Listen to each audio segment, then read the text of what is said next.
ಇಂಡಿಯಾದಲ್ಲಿ ಕೋರ್ಟ್ ಹೇಗೆ ಕೆಲಸ ಮಾಡುತ್ತವೆ?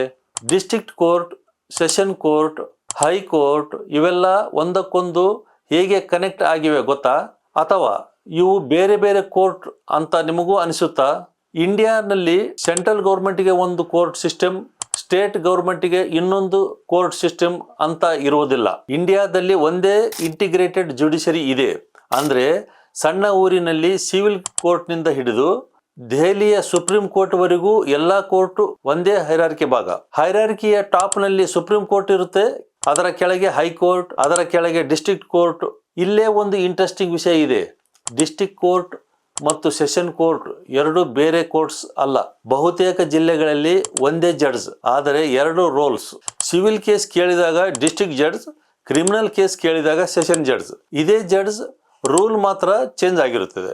ಇದಕ್ಕಿಂತ ಕೆಳಗೆ ಸಿವಿಲ್ ಜಡ್ಜಸ್ ಮತ್ತು ಮ್ಯಾಜಿಸ್ಟ್ರೇಟ್ಸ್ ಇರುತ್ತಾರೆ.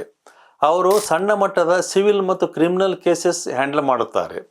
ಇದರ ಜೊತೆಗೆ family court, consumer commission, NCLT, national green tribunal ಈ ತರಹ ಸ್ಪೆಷಲೈಸ್ಡ್ ಕೋರ್ಟ್ಸ್ ಕೂಡ ಇವೆ.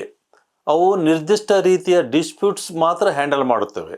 ಹಾಗಾಗಿ ಮುಂದಿನ ಸಲ ಯಾರಾದರೂ ಕೇಸ್ ಡಿಸ್ಟ್ರಿಕ್ಟ್ ಕೋರ್ಟ್ನಲ್ಲಿ ಇದೆ, ಹೈಕೋರ್ಟ್ಗೆ ಅಪೀಲ್ ಹೋಗಿದೆ ಅಥವಾ ಸೆಷನ್ ಕೋರ್ಟ್ನಲ್ಲಿ ಟ್ರಯಲ್ ನಡೆಯುತ್ತಿದೆ ಅಂದ್ರೆ ಅದು ಕೋರ್ಟ್ ಸಿಸ್ಟಮ್ನಲ್ಲಿ ಎಲ್ಲಿ ಬರುತ್ತೆ ಅನ್ನೋದು ನಿಮಗೆ ಕ್ಲಿಯರ್ ಆಗಿ ಗೊತ್ತಾಗುತ್ತದೆ.